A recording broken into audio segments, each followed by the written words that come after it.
السلام عليكم ورحمة الله. وخرج لي يحكي لي والله نحن عندنا اليد العليا على المنتخب المغربي. باش لا ارقام، لا ارقام، لا لعب، لا حتى شيء. ما عندنا حتى يد عليا على المنتخب المغربي. برا شوف ملاعبيتهم وين يلعب. فريقهم الثاني هذا اللي ربح لنا 2-0. ومن بعد نجموا نحكيو على شويه كره قدم.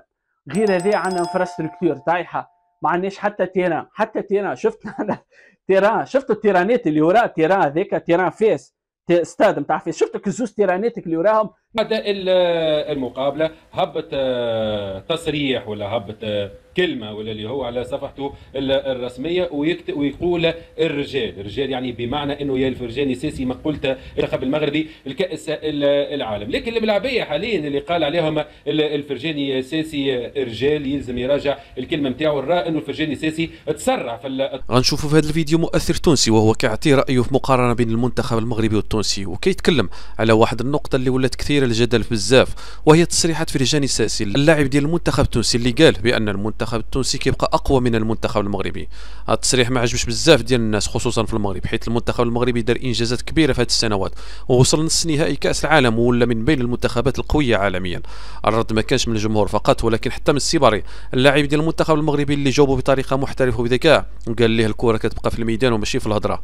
هذا الشيء خلى بزاف ديال المتابعين يقارنوا بين العقليات وبين شنو دار كل منتخب فوق ارض الواقع. المنتخب المغربي ولا نموذج في التسيير وفي التكوين وحتى في النفسيه القويه ديال اللاعبين ديالو. اما التصريحات فكتعكس فقط الاحساس بالاحباط اللي ولا عند بعض اللاعبين اللي ما قدروش يواكبوا الركب، والواقع باين اللي دار الانجاز كيتكلم عليه التاريخ ماشي التصريحات. خليونا نشوف الفيديو. ستاتيستيك، ناس تقرا وناس تخدم وناس واحد، وبعد يجيك واحد يقول لك بالاحساس. وخرج لي يحكي لي والله نحن عندنا اليد العليا على المنتخب المغربي. باش لا ارقام، لا ارقام، لا لعب، لا حتى شيء. ما عندنا حتى يد عليا على المنتخب المغربي. برا شوف ملاعبيتهم وين يلعب. فريقهم الثاني هذا اللي ربح لنا 2-0. عندهم لا لعب لا زلزولي، لا لعب شو اسمه ابراهيم. تخيل ابراهيم دياز انت والزلزولي يلعب، وعندهم زياش ما جابوهوش اصلا، ومزراوي. نحن زياش ما جابوهوش، نحن نجيبه في الفرجاني سيسي. زياش اللي لعب تشامبيونز ليغ ومن احسن الجوارات في الافريق ما جابوهوش. كيحسوا واحد ماهوش قادر انه يعطي الاضافه ما يجيبوهوش. مزراوي اقرد ما لعبش، 5000 الملاعبي ما لعبش يا معلم راه. ونحن كان كيك لسان طويل وكاهو والفعل يجيبوا رب. ومن بعد يقول لك الاربيتر ماهوش الاربيتر. نحن اش لعبنا باش نحكيو على الاربيتر؟ الكره ما اللي سيروا في المباراه الوليد بن صغير والخنوس عبثوا بوسط ميدان المنتخب التونسي، وتيم لعب 4 في وسط الميدان، سيسي والعيدوني وبن سليمان وحنا بعض. اش عملنا نحن؟ ما عملنا حتى شيء. شوفوا من الاخر، كرة القدم التونسية يلزمها ثورة على مستوى الإداري، نبداو بالجامعة، ومن بعد على المستوى الفني، إطار فني وإلى غير ذلك، ومن بعد نجموا نحكيو على شوية كرة قدم. غير هذا عندنا انفراستركتور طايحة، ما عندناش حتى تيران. حتى تيران شفت تيران، شفت التيرانات اللي وراه. تيران هذاك تيران فيس، استاد نتاع فيس. شفتك الزوز تيرانات اللي وراهم. نحن ما عندناش كيفهم هذوك. دونك نحن حتى الانفراستركتور ما عندناش. دونك مازلنا بعاد كل البعد باش نحكيو على كرة قدم.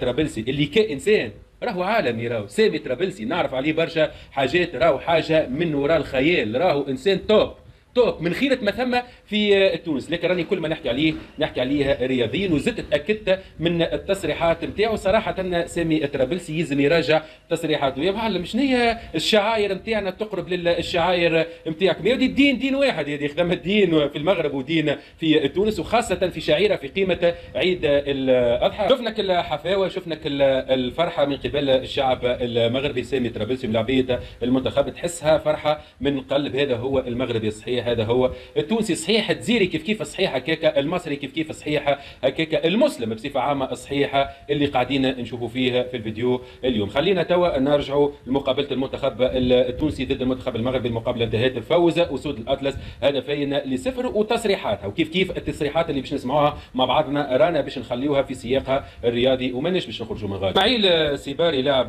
بي اس في اللي قدم مقابله كبيره برشا ضد المنتخب التونسي. نحكيو على ملاعبي عمره حاليا 24 السنه قيمته التسويقيه تقرب ل 30 مليون اورو. عنده مستقبله كبير، ومستقبله مش في البي اس في، مستقبله في الدوريات الخمسه الكبرى، مع فريق اقل من نجم نقولوا عليه يشارك في رابطه الابطال وينافس عليها ملاعبي صاحب امكانيات كبيره. بعد المقابله هبط تصريح ولا هبط كلمه ولا اللي هو على صفحته الرسميه ويقول الرجال يعني بمعنى انه يا الفرجاني ساسي مقولة التوانسه. وديما نحكي لهنا مادام سيباري هبط كلمه الرجال والفرجاني ساسي قال التوانسه رجال، خلاهم كيفاش يقبلوا بين بعضهم، خلاهم يتلاطخوا بين بعضهم. فوق علينا من الشعب المغربي والشعب التونسي، خلي لغه الرجال بين الملاعبيه. الفرجاني ساسي اللي قال التوانسه رجال يعني الملاعبيه التوانسه اللي باش يلعبوا هما، خاطر ثم ملاعبيه توانسه قدوم في المنتخب التونسي ما يتقارنوش بالملاعبيه اللي يواجهوا اليوم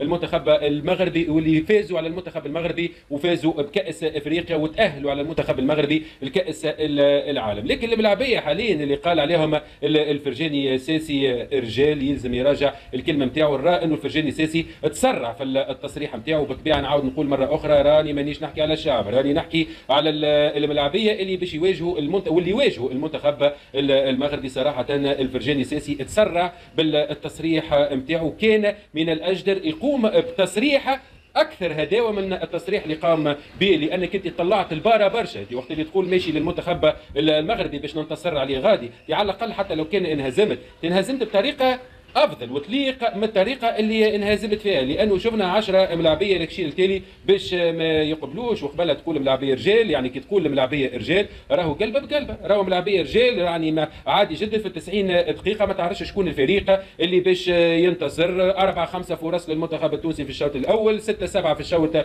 الثاني، كيف للمنتخب المغربي. لكن صراحه هذا ما شفناش. اللي شفناه في المنتخب التونسي الفرصه الوحيده اللي تصدى لها ياسين بونو. لذا جواب سيباري على فرجاني ساسي بصراحه وبما يرضي الله. وبالنسبه لي انا راه كلمه تقولها وما عن بالي حتى حد باش مره اخرى الملاعبيه نتاعنا ما يسلطوش ضغط كبير على رواحهم بالنوعيه هذه نتاع المقابلات. من خلال هذا النقاش اللي دار على مواقع التواصل بين ان الفرق بين المنتخب المغربي والتونسي ماشي غير في المستوى التقني ولكن حتى في الرؤيه، في الطموح وفي طريقه التفكير. المنتخب المغربي ما بقاش عنده العقليه ديال افريقيا فقط، ولا كيشوف بعيد، كيسعى يكون من الكبار في العالم. وهذا الشيء باين من النتائج والاحترافيه اللي كيمر بها في كل مشاركه. اللاعبين المغاربه ولات عندهم شخصيه قويه، كيعرفوا يجاوبوا في الميدان ماشي في البنابر. وهذا الشيء بان بوضوح في الكلام ديال السيباري اللي رد بكل احترام ولكن بحزم، وقال بصوت كل رجال انه هدر كتسالي في الميدان. اما تصريحات بحال ديال فرجاني ساس فهي للاسف ما كتخدمش حتى المنتخب التونسي، وكتخلي الجمهور يحس بان اللاعبين مازال عايشين في الماضي، ما بقاش كيعني ولو قدام الواقع ديال اليوم. الكره الحديثه ولات كتعتمد على التسيير المحترف، على البنيه التحتيه وعلى تكوين مستمر، وكلها عناصر اللي المغرب استثمر فيها بزاف ولا كيجني الثمار ديالها. المنتخب المغربي اليوم ولا مرآة لبلاد كتخدم برؤيه، بطموح وبواقعيه، وماشي صدفه انه ولا نموذج حتى عند الاوروبيين والافارقه. اما المقارنه فاليوم ولات محسومه ماشي بالتمني ولكن بالارقام، بالتصنيفات وبالنتائج. وبالتالي خاص بعض الاصوات في المغرب العربي تعاود النظر للواقع بعين جديده، وتفهم ان الاعتراف بتفوق الاخر ماشي ضعف ولكن بدايه حقيقيه باش تتبدل العقليات وتتقدم حتى هي. المنتخب المغربي ماشي غير فخر للمغاربه ولكن ولا مصدر الهام للعديد من الشعوب، وهذا الشيء خصو يتشاف بعين ايجابيه ماشي بنظره غيره ولا تحدي فارغ. وفي الاخير الكره كتجمع ماشي كتفرق، ولكن خاصها تبقى على صدق وتبنى على الصدق وعلى الاحترام المتبادل، ماشي على تصريحات كتزيد تشعل الخلاف بدل ما تنور الطريق. السلام عليكم.